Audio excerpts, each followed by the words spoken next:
money, 434. YNW Melly's attorney argues with the trajectory expert on different demonstrative views. The trajectory expert argues that YNW Juvie allegedly held his hands up before being shot in the thumb.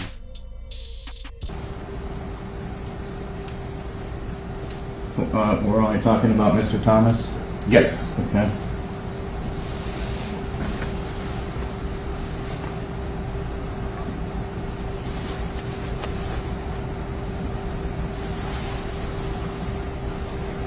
Would it be fair to say that after reviewing all those photographs, the only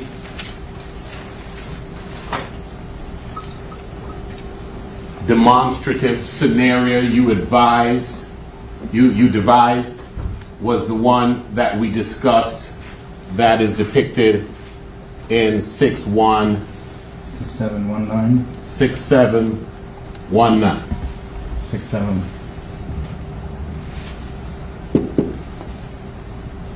That's the only one.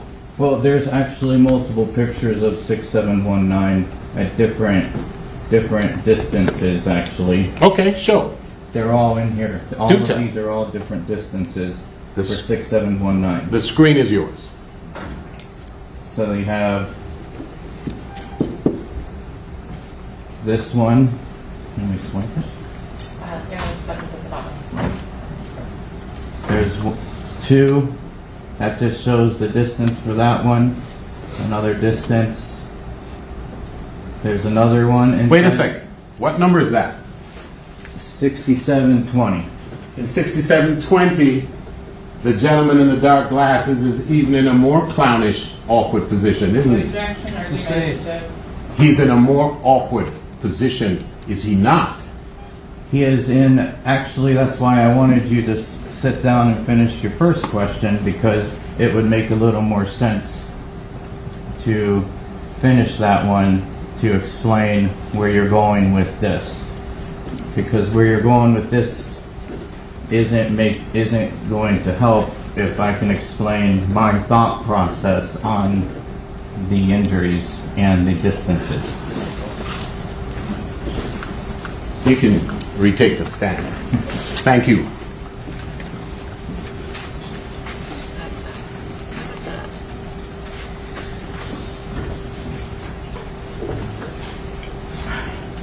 So, 6720 and the other similar photographs showing the two people in that position at whatever distance the muzzle of the gun is away. The person who got shot, Mr. Thomas, the person who did the shooting would have had to miss from that distance and hit Mr. Thomas in the hand according to your scenario, correct? Yes. Okay. Not miss. I think he shot him in the hand. Oh, he deliberately shot him in the I think thumb. he was firing. So this is where you're not letting me sit down there to explain this. But you got to be there too. Okay. I don't think. Let's sit down together. I'll take that seat. This one? Alright, so we have a little gap between us, right? It's a big gap. It holds two drinks. Go ahead. Okay, so I'm Thomas. You're holding a gun, right?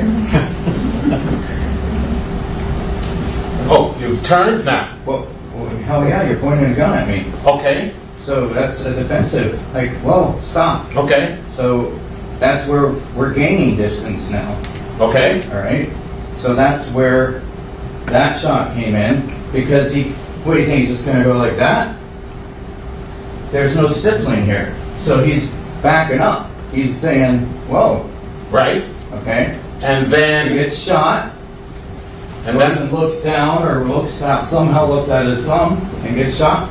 okay. So I think that he's leaning to get away. He wants to get away. He has a gun pointed at him. Okay, so he's leaning to get away after he gets shot in the hand, and he says, oh wow, I got shot, let me look straight ahead and get shot in the side of the Or he face. could be opening the door to try to get out and get shot in the face. Because he's doing something that's making him look forward. So he's like this, don't shoot me, gets shot, and now he's looking for an escape plan, and there's some reason he's looking forward. That's everything you came down here to tell. Right? Well, yeah, because he lets me do this. Okay, Let's just smoke it. thank you. All right.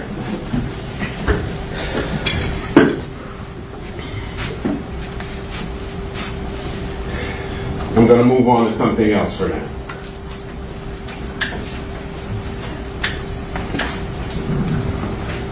You indicated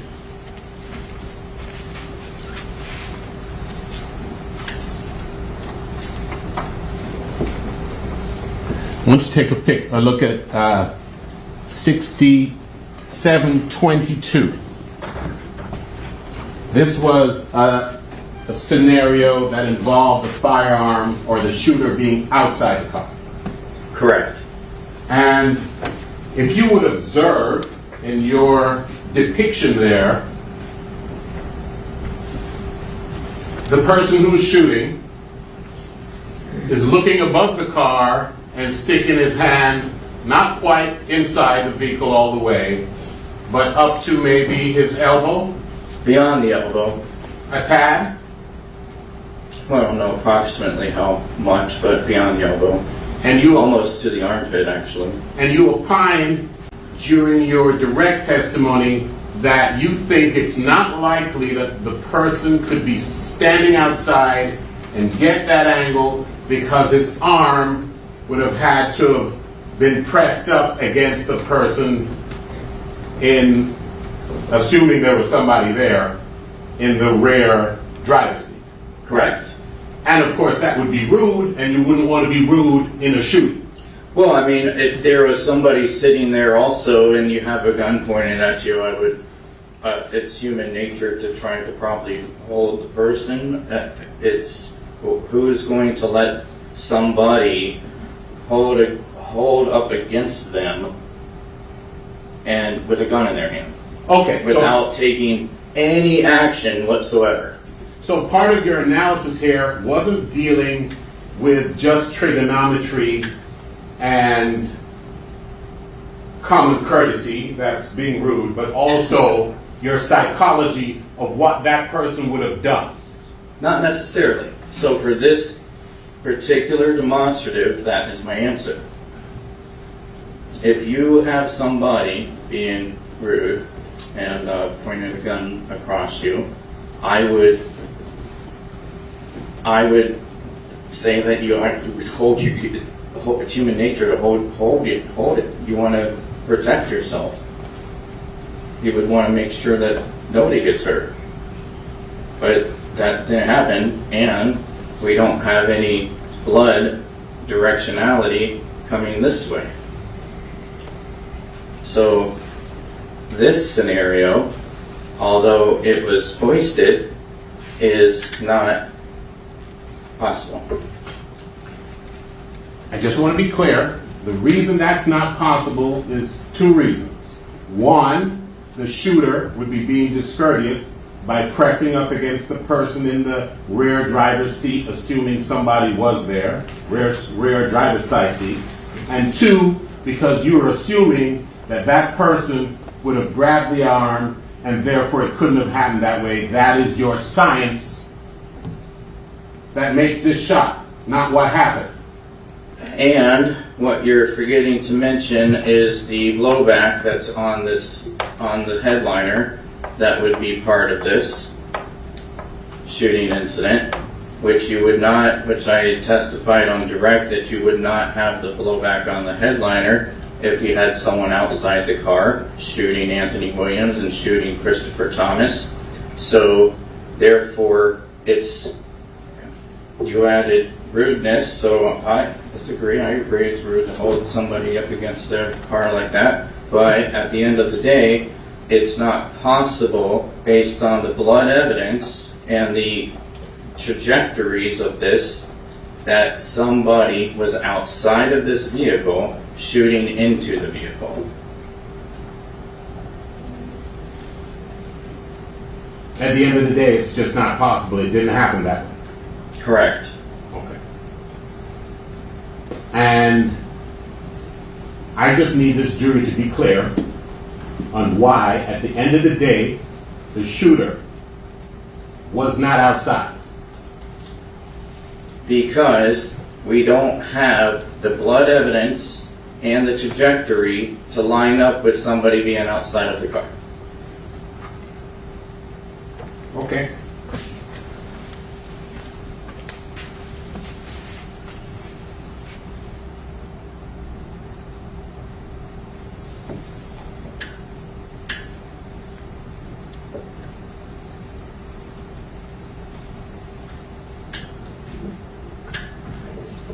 We have another picture here of, is this just another angle? We're talking about 6729.